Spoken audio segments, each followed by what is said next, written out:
Eu vou usar aqui porque eu preciso usar minhas anotações. Um minutinho aqui.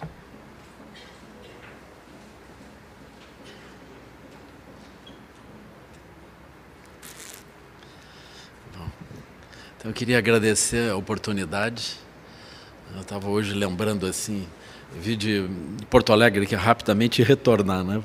Mas, essencialmente para dar um abraço em vocês, né? Para a gente se rever, assim, para poder se reencontrar. Naturalmente, o que eu vou falar aqui, vocês já ouviram um número grande de vezes, né?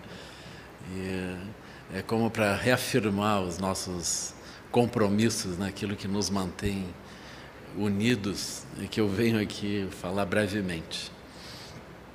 Alguém vai cuidar o tempo? Ah, tá bem. Tá. Acho que eu tenho 20 minutos, 15 minutos? 30? Tá bem. Então, eu fiz umas anotações assim, né, utilizando o título do próprio encontro, nossa Educação do Futuro, né, mas essencialmente isso vai cobrir também o título da palestra. Né. Então, eu comecei a brincar com esse tema de futuro, né, comecei refletindo sobre isso. Então, eu acho super importante. Vocês estão ouvindo? Tá bem, né?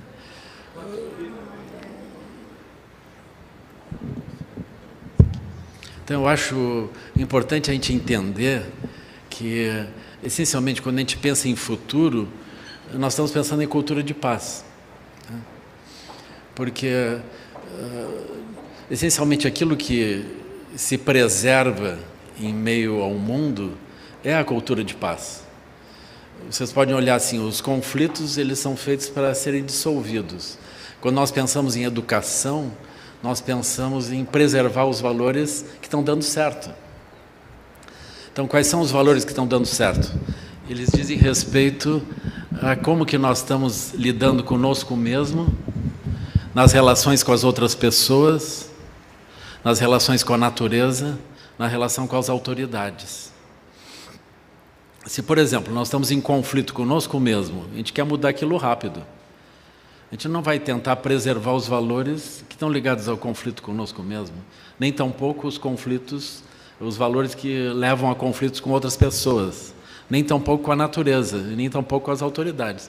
Sempre que a gente está envolvido nesse tipo de conflito, a gente está imaginando que precisa fazer alterações rápidas. Mas quando a gente encontra algum tipo de bom resultado, logo a gente imagina assim, precisamos preservar isso na educação, né? No tempo que nós estamos vivendo hoje, a situação ainda é assim, mesmo que a gente não esteja numa cultura vitoriosa ou sustentável, a gente fica imaginando como que os educadores, enfim, poderiam criar isso, né? Por outro lado, a gente também encontra essa cobrança, como as sucessivas crises, né? A última agora a gente podia pensar, a crise econômica de 2009, ela se reflete imediatamente sobre o tema da educação. Aí os professores, os educadores, eles são cobrados. Como é que vocês criaram essa geração de pessoas que produz isso, né? Que produziu isso, né? Então, de novo, o sistema de educação é confrontado, né? E esse é justo, né? Que educação nós estamos criando a ponto de colocarmos em risco a humanidade inteira, né?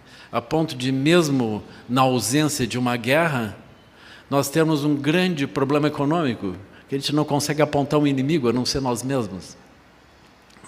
Então, nós vamos perceber que a própria estrutura da sociedade que tenta se preservar através de um processo de educação, ela não é propriamente uma cultura de paz, ela está baseada em várias dificuldades, assim. Eu fico procurando também indicadores disso, né? Por que um conjunto de pessoas não constitui uma comunidade de paz? Quais são os sintomas disso? Um dos sintomas que eu encontrei é assim, quando nós estamos rodeados de pessoas e elas não importam para a nossa vida, nós não estamos numa comunidade. Isso não é uma cultura de paz. Quando nós estamos num lugar onde as pessoas importam para nós, para a nossa própria vida, a natureza importa para nós, as autoridades importam para nós, pode ser que a gente esteja estabelecendo uma cultura de paz. Então, se a gente olhar com esse olhar a situação que nós estamos vivendo hoje em São Paulo, nas periferias urbanas ou nas grandes cidades, em qualquer lugar, mesmo na produção agrícola no campo. Vocês vejam, as pessoas elas não estão precisando mais de montanhas, de rios, elas querem controlar as coisas todas. Elas não usam mais um processo associativo. Em periferia urbana, as pessoas, os vizinhos, eles não são mais a solução uns para os outros. A solução está no centro da cidade onde a pessoa trabalha, está no salário dela. Ela mal encontra os filhos, ela sai muito cedo e volta muito tarde todo dia. Então, os vínculos sociais eles vão se rompendo. Então, aquele sentido das aldeias, que o Gandhi também lembrou e promoveu essa sensação de que nós precisamos revitalizar os grupos humanos e essas parcerias entre os seres humanos e a natureza, esses fatores eles estão desaparecendo. Eu vejo isso como a base dos problemas como nós estamos vivendo e também o ponto que a gente deveria tomar para enfatizar a saída desse tipo de situação que nós estamos vivendo. Quando nós falamos de educação, o primeiro ponto é futuro, mas não faz sentido nós imaginarmos um futuro associado à educação se nós não estamos pensando na própria sustentabilidade. Se nós não temos uma cultura de paz, essa cultura não merece ser sustentada pelo processo de educação. Então, atualmente, nós temos uma cultura que não merece ser sustentada pelo processo de educação. Eu não vou aqui agora me alongar no processo crítico, a própria educação e a própria sociedade, porque esse não é o ponto principal. A gente precisaria ver como produzir outras relações e outros processos, né? Então, um dos processos importantes é justamente a cultura de paz. A gente teria que olhar a educação sempre ligada à questão da cultura da paz. Por quê? Porque a cultura de paz, enfim, é alguma coisa mais sustentável. E todos nós buscamos isso. Eu lembro, Sua Santidade o Dalai Lama, quando ele vai falar da compaixão, ele dizendo, por exemplo, que quando surgem os problemas, ou mesmo no cotidiano, a compaixão é que vai nos ajudar. Então, cada um de nós foi sustentado pela compaixão desde sempre. Numa linguagem econômica, a fundo perdido. Então, nós tivemos o apoio dos nossos pais, das nossas mães, ou de alguém que fez isso, a fundo perdido, ou seja, a pessoa não contabilizou para cobrar depois. Então, as coisas mais importantes que acontecem na nossa vida são desse tipo, elas não são propriamente econômicas. E nós criamos um sistema de educação para o processo econômico. É muito curioso isso, é muito curioso. O processo de educação ele produz contradições que geram as próprias crises. Na ausência de guerras, as crises já surgem, como nós estamos vendo. E o processo econômico ele não produz uma facilidade de relação entre as pessoas e nem tampouco ele produz um futuro visível, nem tampouco satisfação das próprias pessoas que são vitoriosas dentro disso. E, no entanto, nós estamos dominados por esse processo. Agora, essa crise, como ela ocorreu recentemente, e ainda nós estamos desenvolvendo, estamos em meio a ela, essa crise ela é muito interessante. Por quê? Porque quando as próprias corporações entram com graves problemas, passam por graves problemas, onde é que elas vão buscar apoio? Elas vão buscar apoio nos governos. Elas vão buscar apoio nas pessoas, enfim. Elas vão buscar apoio dentro, elas vão pedir ajuda a fundo perdido, essencialmente isso. Então, elas vão pedir compaixão, elas vão pedir que alguém olhe fora das próprias estruturas econômicas e apoie fora do bom senso econômico. Curiosamente, quando essas organizações econômicas elas se organizam e melhoram, os governos vêm para elas e pedem apoio. Aí elas olham com um olhar econômico. Aí elas já não sabem se podem dar apoio ou não, porque aquilo vai afetar os acionistas, vai ter problemas. É o que nós estamos vivendo, né? Na visão dos ecologistas que estudam a parte econômica também, nós estamos vivendo uma crise malthusiana, num certo sentido. Por quê? Porque as reservas de minerais mais fáceis, de energia mais fácil, as reservas mais fáceis, nós já dilapidamos, nós já acessamos. Então, agora, tudo que a gente vai buscar é muito mais difícil, portanto, precisa muito mais investimento e muito mais custo de produção. Logo, a expansão econômica provavelmente não vai seguir na forma como nós estamos vivendo. É provável que a gente esteja vivendo aquilo que que foi estudado nos anos 60, no início dos anos 70, como os limites naturais à expansão do processo econômico.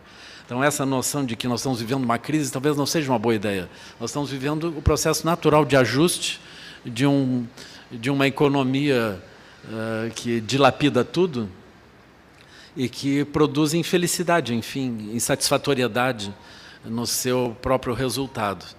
Então, nós estamos vivendo isso, nós estamos nos aproximando da necessidade de entender que há um número expressivo de pessoas que não vão participar do processo econômico, e são jovens, e eles vão ter que encontrar soluções fora do horizonte usual, o que pode ser uma boa coisa. Enfim, essas pessoas não vão precisar vender a sua vida, não vão ter como vender as suas próprias vidas. Esse conceito de perder a vida ou vender a vida dentro do processo econômico, eu acho ele muito interessante. Eu, às vezes, desafio as pessoas dizendo assim, se você é rico, se você se sente realmente que tem recursos, você compre sua vida de volta. Você não precisa vender o resto da sua vida, você compre a sua vida para usar. Por quê? Porque quando você está dentro de um emprego, você perdeu sua vida. Você fica sonhando com a aposentadoria, e quando você está aposentado, você está desabilitado, você não sabe como andar no mundo. Então, nós precisamos de uma cultura de paz, algo que a gente possa imaginar que mereça ser transmitido para as gerações seguintes e que possa trazer brilho para o olhar das crianças, dos jovens. Então, a cultura de paz é o ponto central disso. Também não faz sentido nenhum nós pensarmos em educação sem pensarmos numa sociedade. Isso seria o contrário, nós não temos uma sociedade, uma cultura de paz, mas pensamos em educação. Isso é incompatível. Toda a educação se dá dentro de um horizonte social. Então, nós precisamos analisar criticamente e desenvolver horizontes sociais vitoriosos. Aí eu volto para esse ponto das aldeias. As aldeias elas não necessitam ser locais físicos, mas elas são uma forma pela qual as pessoas se juntam e se ajudam. E há muitos exemplos no planeta inteiro ligados a isso. Eu gosto também dessa perspectiva das comunidades, especificamente, dos grupos humanos se estabelecendo com novas tecnologias, nova forma de lidar com a alimentação, com a saúde, novas formas econômicas de relação e nova arquitetura. E, naturalmente, isso ligado a um mistério, que seria a espiritualidade. Eu não vejo uma alternativa para isso. Não acho, por exemplo, que o estabelecimento dos grupos humanos ele possa se dar sem uma visão espiritual. A cultura de paz sem a espiritualidade ela fica muito estranha. Por quê? Porque se nós quisermos olhar de uma forma simplificada que seja a questão espiritual, a gente precisa entender que a espiritualidade rege um mundo sutil, um espaço interno nosso, que para a maior parte das pessoas é um espaço que a pessoa não tem um acesso muito claro, mas é um espaço que vai determinar o brilho dos olhos associado às diferentes coisas no mundo. Então, por exemplo, quando nós pensamos em valores elevados e o brilho dos olhos nos acompanham, isso significa que nós temos um nível de realização espiritual. Para outras pessoas, quando os valores elevados surgem, a pessoa ouve aquilo, pode não surgir o brilho nos olhos. Pode surgir a sensação de que a pessoa ficaria aprisionada, ela precisa de um conjunto de regras, senão ela não segue aquilo. Então a espiritualidade ela vai trabalhar esse elemento, ela vai trazer a naturalidade das ações positivas, ela vai trazer isso. Então nós precisamos encontrar isso. A espiritualidade dentro de um processo restritivo, dentro de um processo baseado nas regras, ela foi tentada muitas vezes e ela gerou dificuldades ao longo do tempo.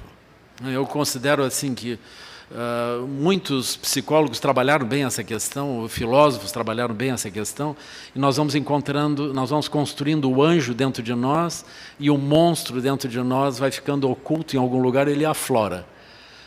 Isso por quê? Porque nós tentamos trabalhar a espiritualidade dentro de um processo delimitado por regras. nós precisamos desenvolver um autoconhecimento, nós precisamos compreender internamente e atingir essas transformações de uma forma natural.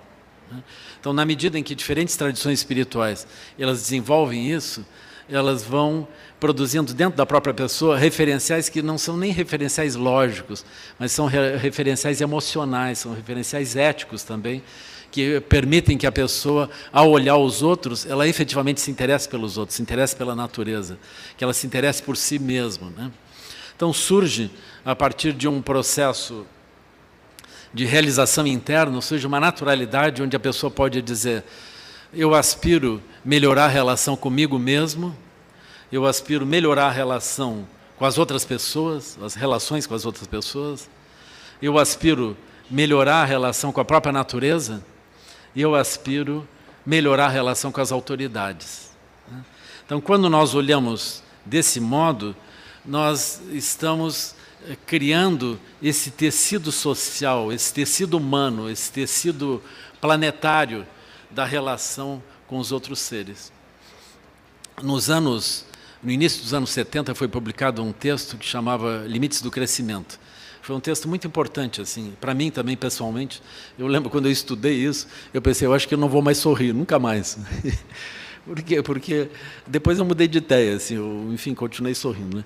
Mas, essencialmente, era uma antecipação do que nós estamos vivendo hoje, né? Ou seja, a impossibilidade de um tipo de sociedade estruturada com os valores e com as formas como nós estávamos nos estruturando naquele tempo, chegar a alguma coisa positiva. Então, olhando aquilo, a gente podia antever muitos problemas. E eu lembro que, nesse estudo, havia como que uma análise estatística da visão das pessoas. Eles começaram dizendo assim: muito poucas pessoas olham as suas ações no tempo, para frente ou para trás. Muito poucas pessoas olham suas ações no espaço, para frente e para trás. Muito poucas pessoas. Assim, nós precisamos efetivamente disso. Nós precisamos dessas pessoas que consigam planejar, ver as suas vidas a partir das suas ações hoje, numa perspectiva de tempo, numa perspectiva de espaço. A maior parte de nós está ocupado com aquilo que ocorre dimensionalmente de modo muito estreito ao nosso redor e no nosso tempo. E, então eu vi assim, a dificuldade de fazer essa transformação interna, de produzir essas mudanças. Então, dentro disso, nós vamos conceitualizando a cultura de paz, vamos conceitualizando também a noção da educação. Então, quando nós olhamos a importância de melhorar as relações conosco mesmo, com as outras pessoas, com as autoridades e com a biosfera, nós estamos ampliando essa visão. Eu acho que cada um de vocês conhece pelo menos uma pessoa, ou talvez tenha essa visão de alguém que plantou alguma coisa, imagina que não verá os frutos, mas sabe que alguém verá esses frutos, né? Então isso é muito maravilhoso quando a gente encontra pessoas que têm essa visão ampla, que é capaz de ver essa ampliação de sentimentos, né? Agora, é muito importante que isso seja algo que brote não como uma regra, mas que brote de uma forma natural. Essa naturalidade, isso é a visão espiritual que começa a amadurecer. Então, eu sou um lama budista, eu vou falar alguns breves reflexos que vêm dessa área do budismo, né? Então, por exemplo, para nós é muito importante entender essa dimensão que é chamada a dimensão grosseira, né, e a dimensão sutil. Tem ainda uma dimensão secreta, né? Essa não vou falar, porque afinal a secreta não se fala, né? Mas tem esse aspecto grosseiro. O aspecto grosseiro ele é muito importante, mesmo dentro da educação, né? Nós precisamos saber como utilizar a energia, como plantar, como colher, como organizar as coisas todas. A gente precisa disso, né? Então a educação precisa de uma habilidade nisso. eu vejo que há um diálogo fácil com a área da ciência. Então, nós podemos trabalhar perfeitamente dialogando com a ciência nessa parte grosseira, especialmente. Na parte sutil, o que vai acontecer? Nós precisamos entender essa interdependência. Ou seja, o mundo interno nosso, ele aflora como a aparência do mundo externo. Eu gosto de olhar também a ciência nisso, não, porque ela é inseparável desse aspecto. Quando nós estudamos a ciência, nós vamos terminar estudando história da ciência. Quando nós estudamos história da ciência, nós vamos nos defrontar com o fato de que grandes cientistas desenvolveram ideias que foram ultrapassadas. Mesmo que elas durem 100 anos, 200 anos, 300 anos, elas são ultrapassadas. Aí vem uma questão filosófica. Qual é a origem do engano? Então, esse é um ponto super importante. Mesmo no budismo, há essa pergunta desse grande praticante Mahamati ao Buda. Como é que a mente se engana? De onde é que vem o engano? Isso no budismo é a avidya. Ou seja, nós estamos presos em certas visões, não conseguimos ver além das próprias visões. Então, mais importante do que nós estarmos fixados em visões que parecem muito amplas, muito determinadas, é nós justamente termos a capacidade de ultrapassar essas mesmas visões.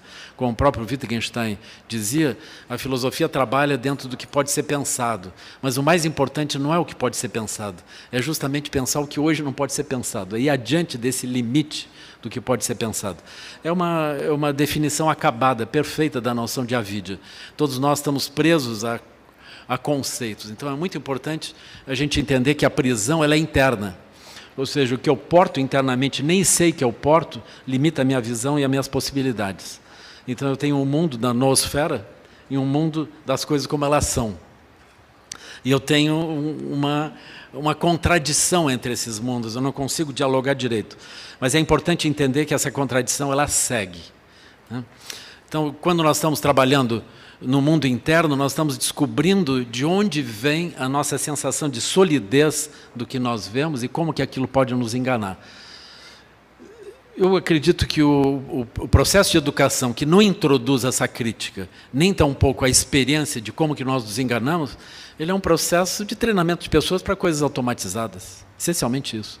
Se nós não introduzirmos o processo crítico a esse ponto, nós estamos perdendo as gerações.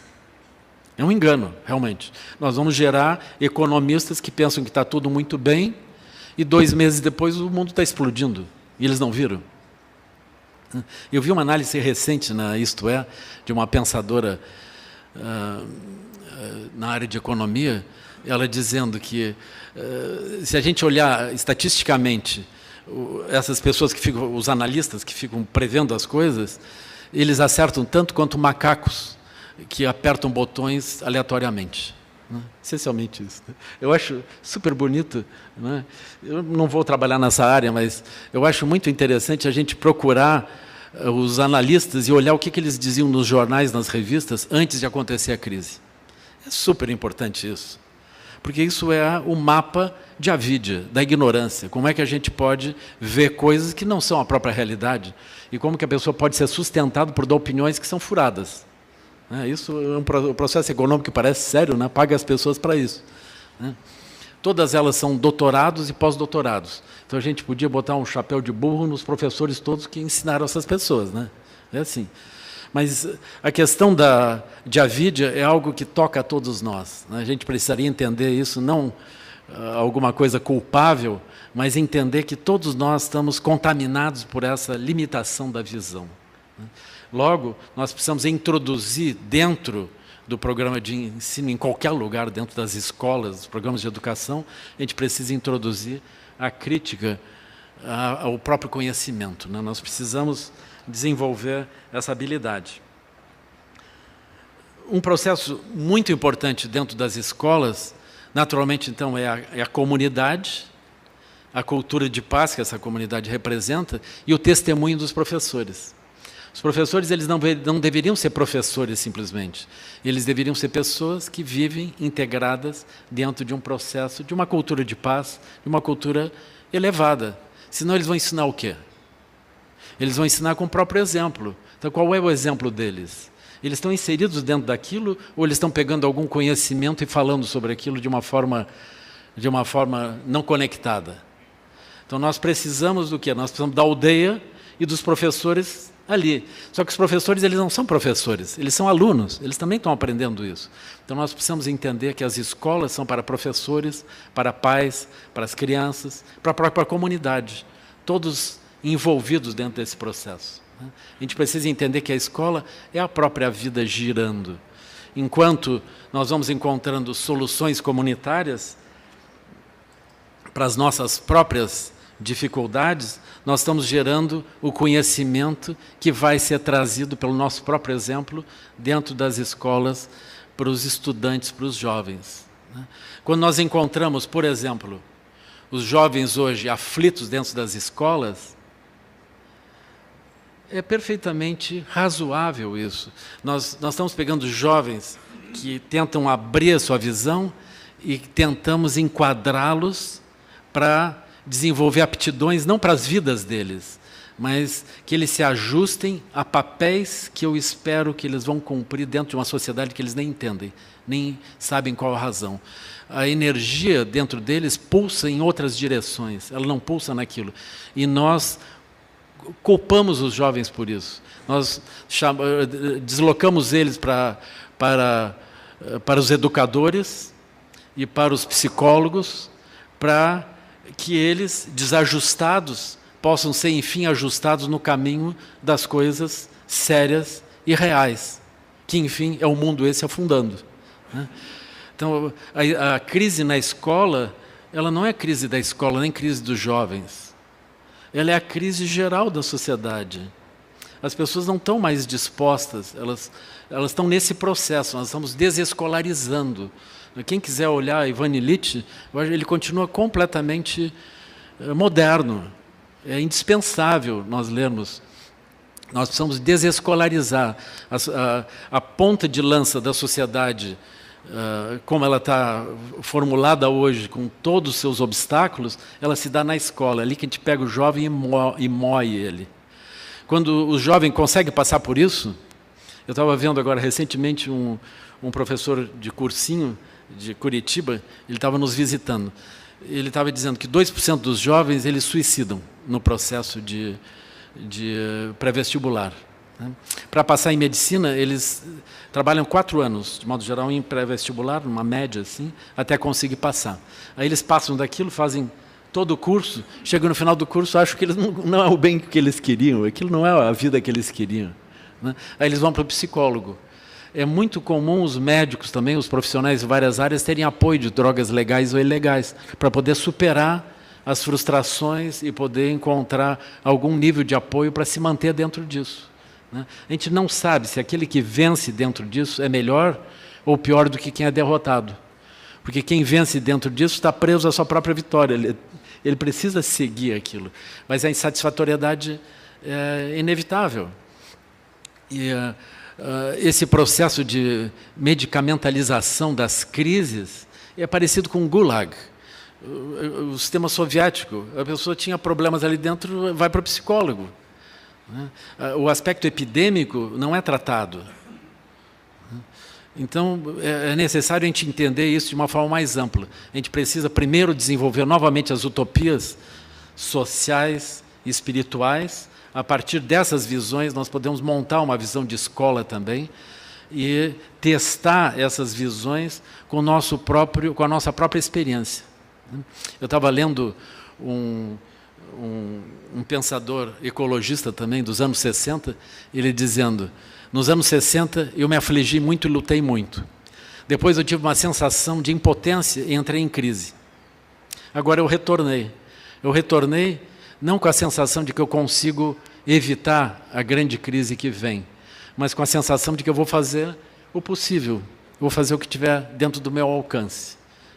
É assim. Então eu acho que nós estamos num movimento de grande fragilidade como um todo, mas a gente faz o que pode, dentro do que nos é dado como possibilidade. Então é isso. Eu acredito que eu rezei e preguei para os convertidos, né? Mas, enfim, a gente se alegra de novo de se reencontrar. Assim, né? Eu agradeço a presença de vocês e o convite aqui, né? O fato de nós estarmos juntos, e agradeço essa parceria já de tantos anos, né? Muito obrigado, queridos.